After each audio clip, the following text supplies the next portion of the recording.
Hello once more. Just a quick recap from the last video. If you remember, we had some skeletons. I had them painted up to look like this, and I was going to do a white wash on them to try to get the bones to have some variant shades on them. I did one on camera, but it wasn't dry at the end, so I just wanted to show you I did two quick ones. They came out mostly white, but you can still see there's a little bit of off-white on their bones. It just sort of gives them the look of not being just one-tone creatures. I also, as I said, I did their weapons. Again, I did a little bit of wash on the weapons so that they had a slightly rusty appearance, and varying degrees of success on that with the two of these. I just wanted to show you because once again, when you finish a wash, you sort of have to wait till it dries in order to get the effect of it, to see how it turned out, and I just didn't want to waste all the last video waiting for paint to dry, basically. I have these here because today we're going to be talking about modding and pinning. Modding is just a short word for modification. People do various things. In this case, none of these were fairies when I got them. I did, however, buy a collection of wings, and so I just added these, and I turned all these other, otherwise normal or, humans into fairy creatures. And so we're going to be talking about modding. We're going to talk a little about pinning and how to do that.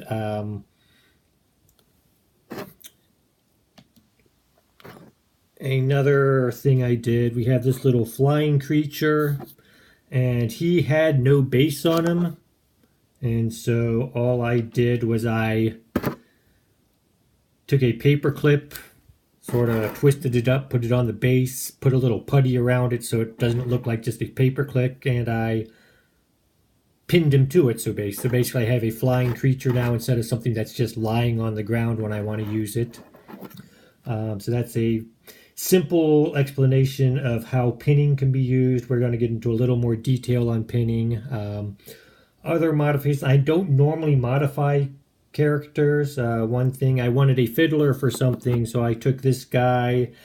His sword I sort of shaved down a bit and tried to paint it up to look like a bow, and then I carved that out of plastic, and it's sort of big for a fiddle, but it's just sort of glued it onto him, and that's a very simple modification. It's not what most people think when they think modification. Modification, people take parts, they will cut them up, and they will make something completely different out of them. So one thing we're going to be doing a little later today, just as an example, suppose I have these two creatures, and I say I really like this one, but the character I'm going to make him out carries a axe instead of a sword. So all I'm going to do for today's video is we're going to cut this guy's arm off, and we're going to switch them. And not even going to switch both of them. I'm just going to do one of them on screen. We will do that a little later because I want to talk about some other stuff before we get into that. But that's the basis of modding. People do much more elaborate stuff than that. I am going to try something more elaborate over the next week and bring in the results. I'm just not going to... Well, it would be entertaining for you just watching me fail, I guess, but I'm not going to have you stare at me, cursing. One thing, we will be using sharp objects in this video, so this is the sort of thing you don't want to let little kids run loose and do. You want to make sure that an adult accompanies kids when they try to do this sort of thing. We do have this figure, which we saw earlier. This is another reason people do modding and pinning, and this isn't really modding or pinning.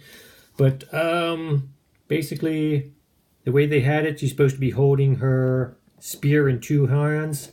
And when they did the casting for it, they just couldn't do that. It just, wouldn't fit the mold. So they did it in two parts, and you're supposed to put it together. This is something, they put little knobs.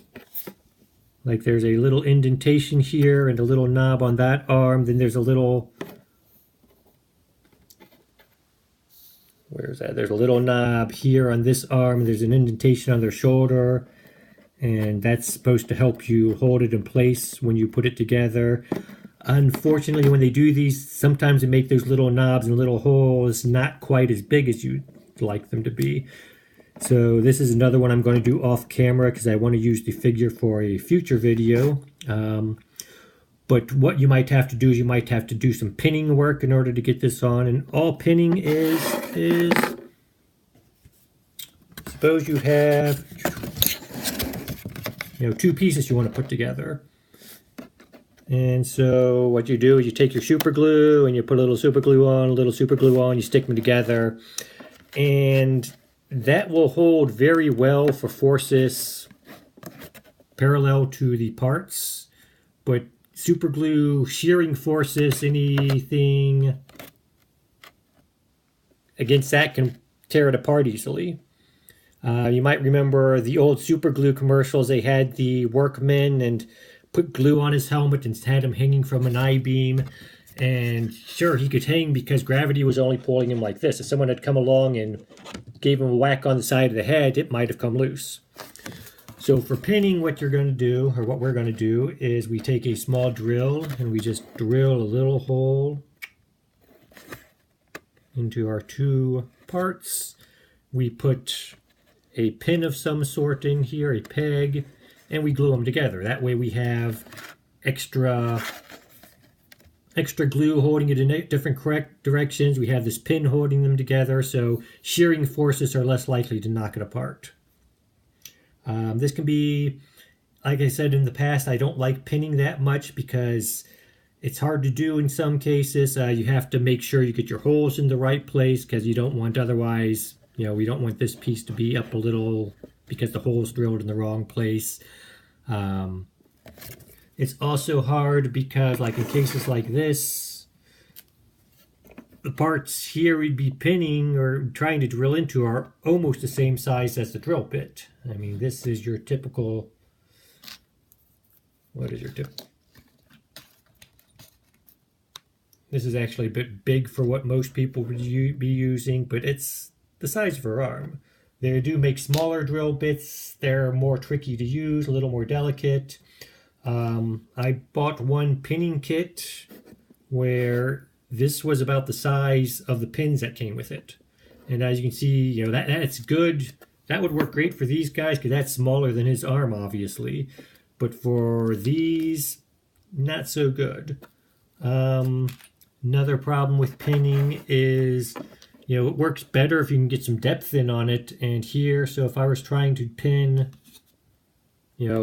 this piece, I can't go as far. And that was one of the problems I had with some of my fairies here. Her wings are that thick. And so to pin, I could have gone straight through, used some sort of pin that had a head on it, like a small nail or something, and just had the nail a little bit in the back sticking out, holding it in. I didn't think to do that at the time. Fortunately, this one did have a knob on the end, and I just had to drill a hole in her back, and the knob fit well in there. It's still delicate. I could still rip these wings off easily just because the pinning isn't that great, but it does well for what I want. Other fairies, her wings came separate, and it was fairly easy because they had longer.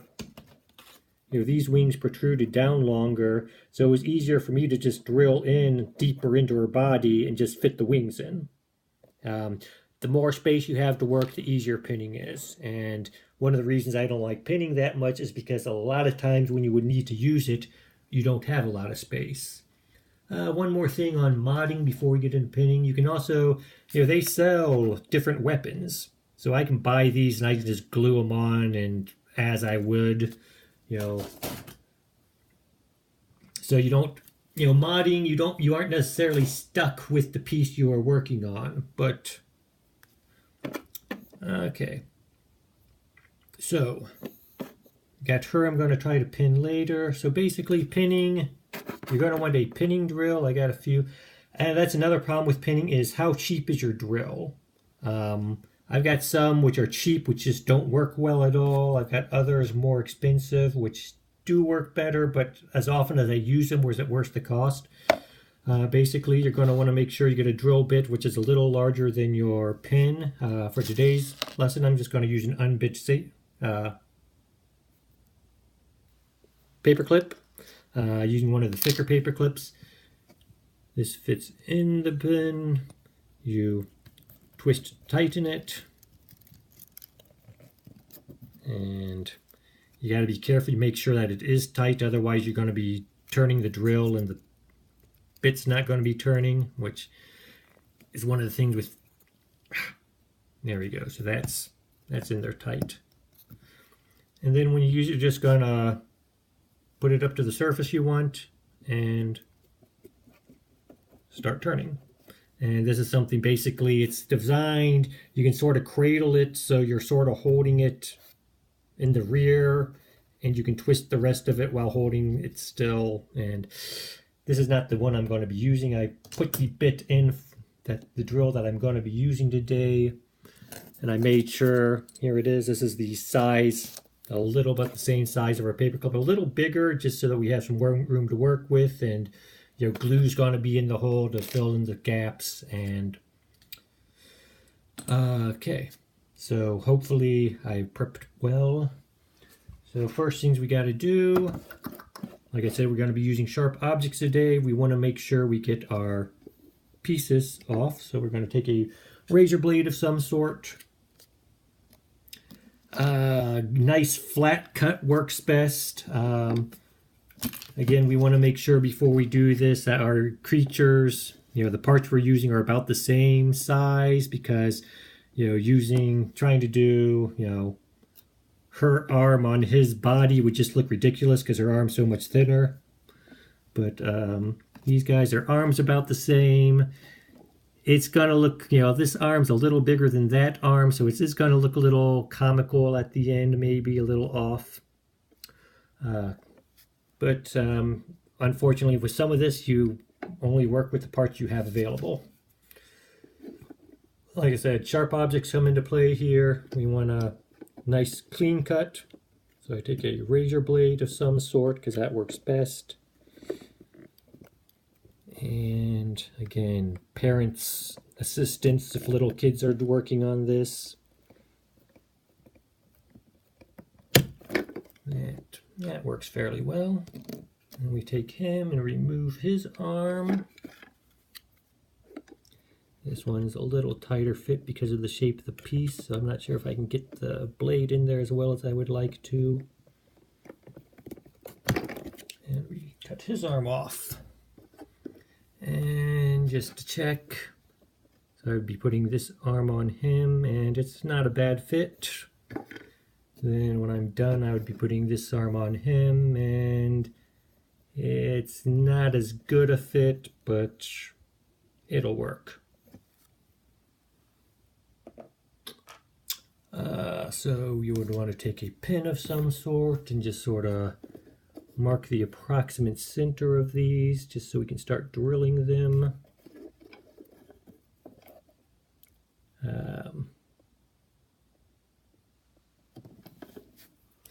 As you can see, the shapes of the bases we're doing really aren't that well matching. Hopefully enough paint or whatever, no one will notice, or if it looks really, really, really bad, then I will just take some putty and build up around the arm a little when it's glued together. Another problem with pinning is once you get started, sometimes when you get started, you start turning it and the drill will start to migrate a little and you'll end up with your hole off center. So you got to be careful with that when you start. That's why I put the dots on there, to try to hopefully keep it in the same place. And like I said, you just put it in there, you need a little pressure, and you start twisting.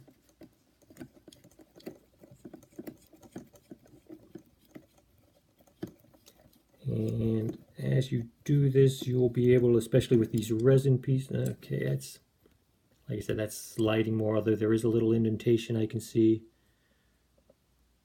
But with the resin ones especially, you'll be able to see like little strings of resin coming out as you're making.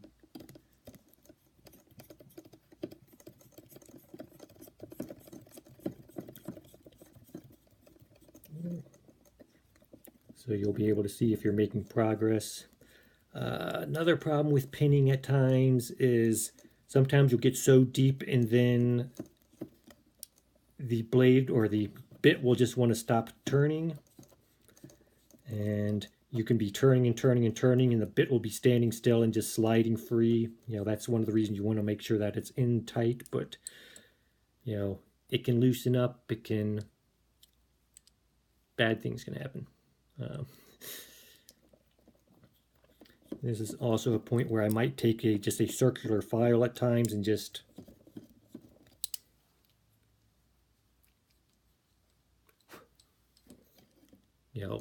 widen the hole a little just to be on the safe side. Or let's see, I took this guy out, see if this guy will do any better as a drill bit.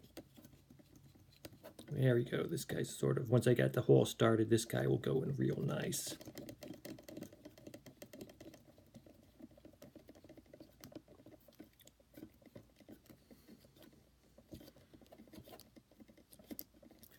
And one thing I do, I just like put my thumbnail there, pull it out, and I can see how deep I am and decide if I want to go any deeper or not.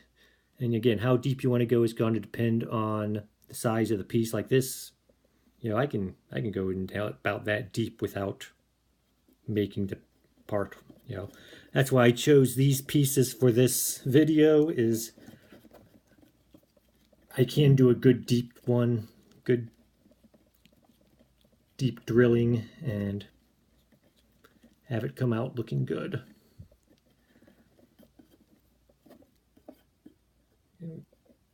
Pull that out. That's, yeah, it's somewhere between 1/8 and 1/4 of an inch. Let's just do one more little twist, just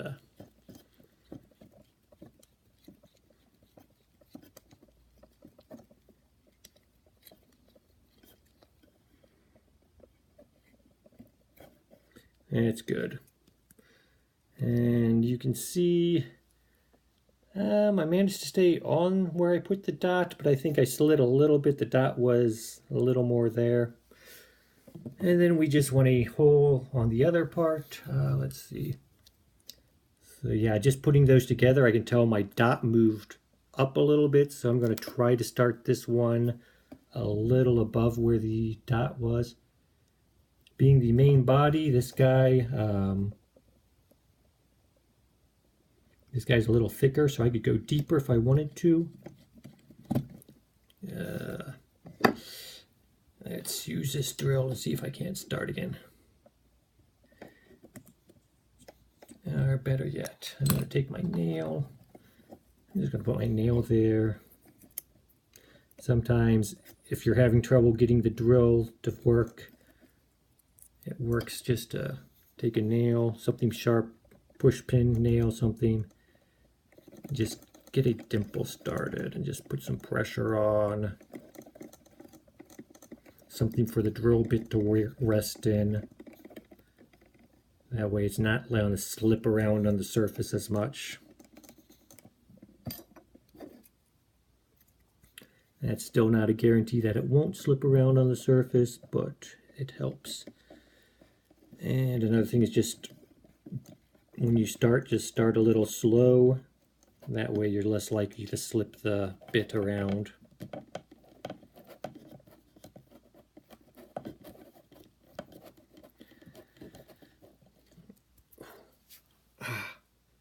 Yeah, doing this at arm's length so that it stays on the video screen is putting more strain on my arms than I'm used to.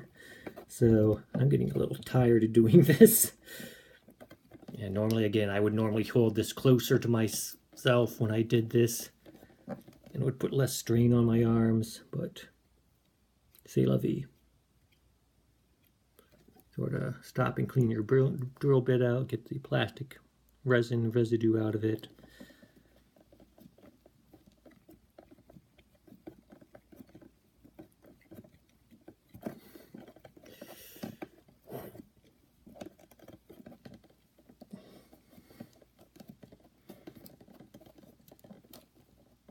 Yeah, you can see the...